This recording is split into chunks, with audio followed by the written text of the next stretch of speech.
So in today's video, we're talking about Periphery, the new album, Periphery V, Djent Is Not a Genre, released on March 10th, 2023 through 3 Dot Recordings, Century Media, and E1.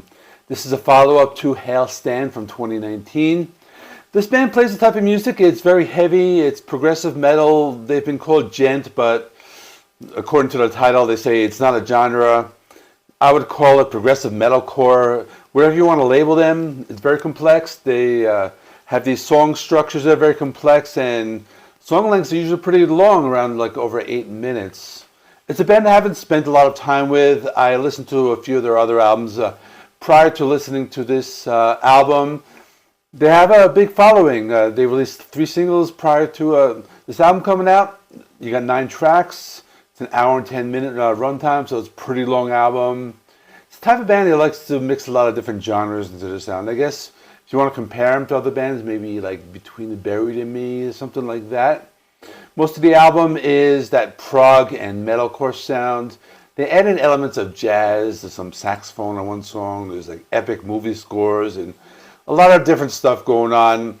A lot of it is like melodic. It's kind of like pop, but also kind of like heavy and metalcore. So they are blending those two styles in this album. So let's talk about it. So one of the first singles was Wildfire. That's the first track. It's very heavy, very brutal. The vocals are very aggressive. A lot of down-tuned guitar riffs.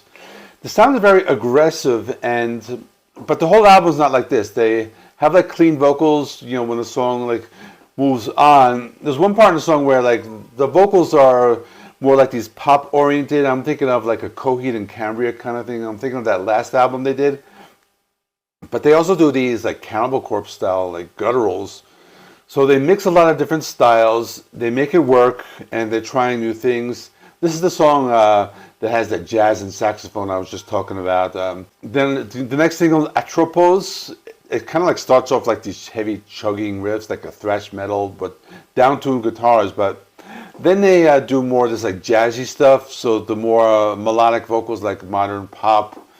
They do some spoken vocals, harsh screams. They blend a lot of the soft musical genres, and they really make some heavy music. Like the drumming, it's really intense. They're playing a lot of progressive polyrhythms. They're incorporating a lot of odd time signatures, and even parts of the song where they do like these intense blast beats. This kind of reminds me of that most recent Devin Townsend album where they have these different layers of sound and they create these like big and bombastic wall of sound. They end with what sounds like a classical concerto with like violins and choir singing and orchestration. So they do a lot of that kind of stuff. Then Wax Wings has a complex guitar passage, something you would hear like on like a Joe Satriani album, lots of harmonics and stuff.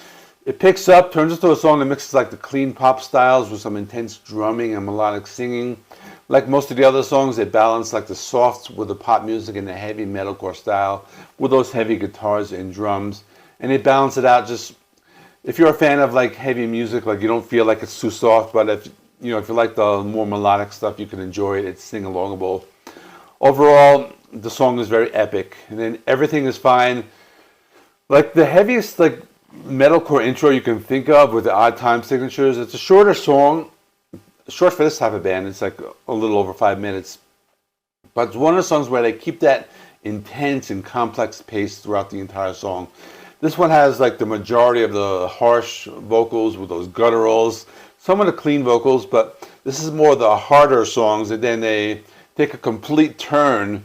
This comes in at the middle of the album with Silhouette, more like a soft and jazzy song. This one, another one that reminded me of that like Devin Townsend, that last prior album he did. This is more the clean singing, the electronic sounds, a softer beat. Really good song to put on with, to listen to with headphones. They kind of like do different things. They play with the channels. It's a shorter song. It's more of a pop song, but there's enough like layers of sound and enough things to make it interesting. So it's not really just like this kind of like boring, like catchy song. It's complex, but it's a softer song. And a really great, I really like the bass guitar on this. That really works well for this song.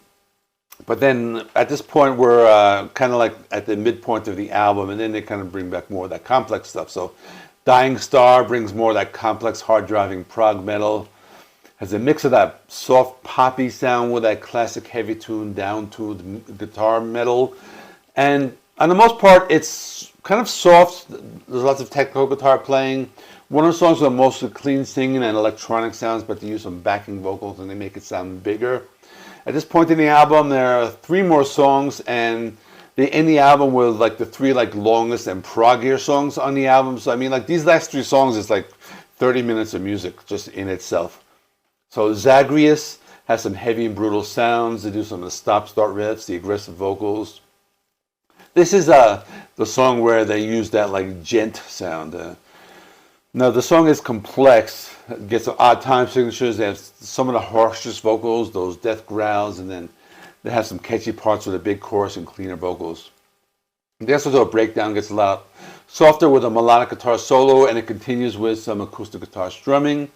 The song is very melodic towards the second half, and it seems to be what they're going for on this album. They mixing the melodic with the heaviness, plenty of riffs here in the last part of the song. It's just very cool. They ended off with like this haunting piano melody and goes into this type of movie score. So they do kind of have these like extended instrumental parts on some of these like last 2 songs. So these last 2 songs is like what I was saying, it's like almost like 25 minutes worth of music here.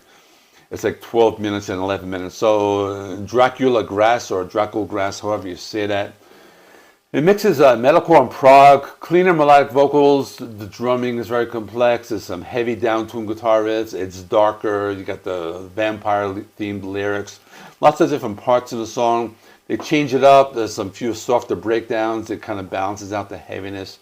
It's the longest song on the album. It doesn't feel long, but there's enough melody. It keeps it interesting. There's enough twists and turns, so the listener doesn't get bored. They do these heavy, like Meshuggah style breakdowns, these heavy, complex guitar riffs. And the song ends with a very spacey and dream pop type of instrumental part that kind of like goes on for a little while. Most of like electronics starts stuff and keyboards and stuff, and it closes out well. It kind of like just like relaxes you until the next song. And then Thanks and Nuovo kind of starts with that, the way the other song ended up with that dream pop, but then it just gets heavy again, the complex guitar riffs, the melodic clean vocals. It just has that big chorus, the sing-along quality. There's some interesting sounds in the middle and some electronic sounds. It's very interesting. It's melodic, got that epic movie score with the violin, and that kind of like transitions to end out the album. It kind of like closes out the song with that like kind of like softer sound, kind of like you're falling asleep, you're drifting off, and like, that's how it ends. So in conclusion, it's kind of hard for me to decide whether or not I like it a lot. I mean, I don't hate it.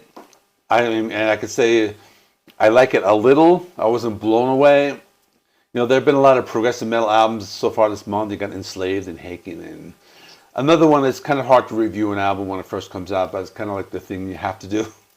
The production is very good. The songs are interesting. The musicianship's very good. Songs are melodic and heavy, and it's what you would expect from this band. It's I wouldn't say it's their best album, but it's a strong album. I'm going to give it a 7.5 out of 10 for now. It may go up when I do my end of the month roundup, but we're only 10 days into March, and we still have like 3 weekends left. I think the 31st is going to be a Friday, so it's going to be like albums released that day. So that is all. Let me know in the comments what you thought. See you in the next one.